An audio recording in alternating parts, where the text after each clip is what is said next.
Hello and welcome back to Digital Assets Daily. Good morning, good afternoon, or good evening, wherever you are in your corner of the world. Pro Ripple lawyer and crypto law founder slams pro FTX Kevin O'Leary.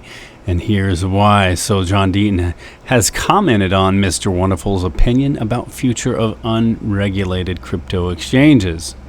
Founder John Deaton was slamming Kevin O'Leary for showing his support for SBF, the founder of recently collapsed FTX exchange, and for his recent prediction of the future of unregulated crypto platforms. So the fall of the giant sent waves of shock all over the crypto market, pushing the Bitcoin price below 17K. And altcoins, as we've seen, kind of took a tank also.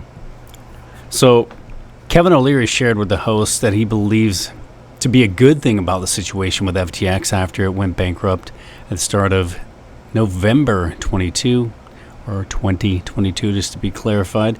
He mentioned that since then, Genesis crypto lender, which belongs to Barry Silbert, his digital currency group, filed for bankruptcy too. So every week, O'Leary stated another crypto company goes down to zero.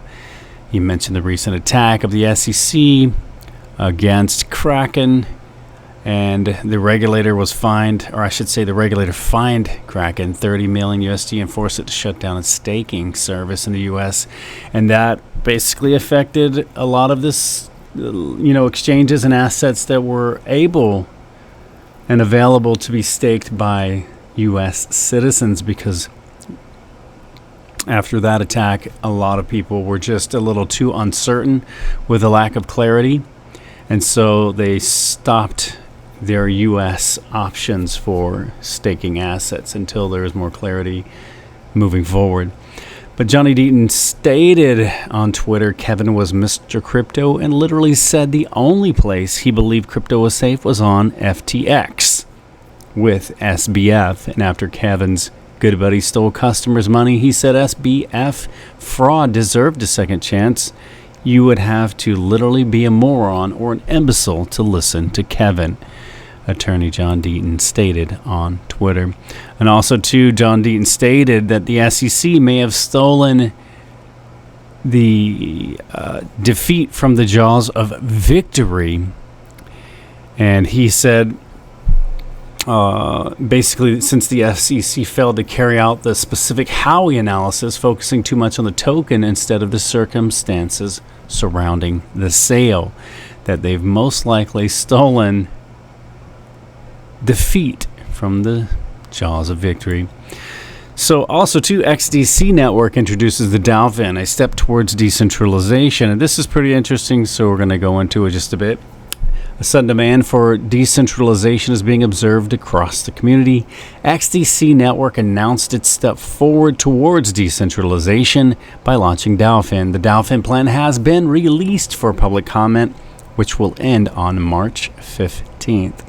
And March is going to be a very exciting and busy month with so much going off, including ISO 20022 going live on Swift.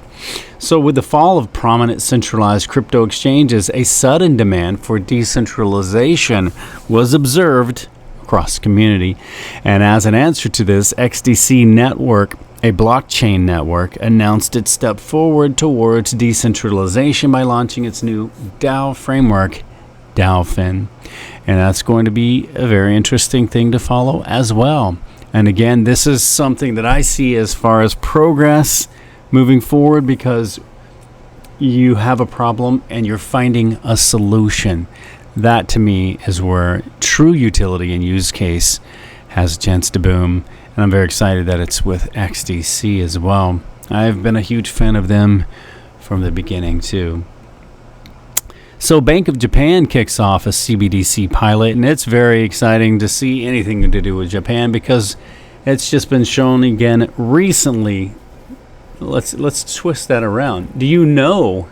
I'll give you a 5-second pause to let you post or answer even out loud. Do you know what the number one digital asset is in Japan? I think that's pretty easy if you follow this channel for a while. So Bank of Japan kicks off a CBDC pilot 5, 4, 3, 2, 1. And that would be XRP. So following the 2-year investigation phase, the Bank of Japan is kicking off pilot trials of a digital yen. The pilot trials of the central bank CBDC will take place in April following the conclusion of 2 proof-of-concept projects, which tested the basic elements of issuance, payout, and transfer of digital yen, and more complex testing of the feasibility and technical performance of the system under a variety of scenarios. And again, this is directly coming from the Bank of Japan, BOJ Executive Uchida Shinshi, stating the aim of the pilot program is twofold. First, to test the technical feasibility not fully covered by the POCs, and second, to utilize the skills and insights of private businesses in terms of technology and operation for designing a CBDC ecosystem in the possible event of social implementation. Under the pilot program, we plan to develop a system for experiments where a central system, intermediary systems, and endpoint devices would be configured in an integrated manner.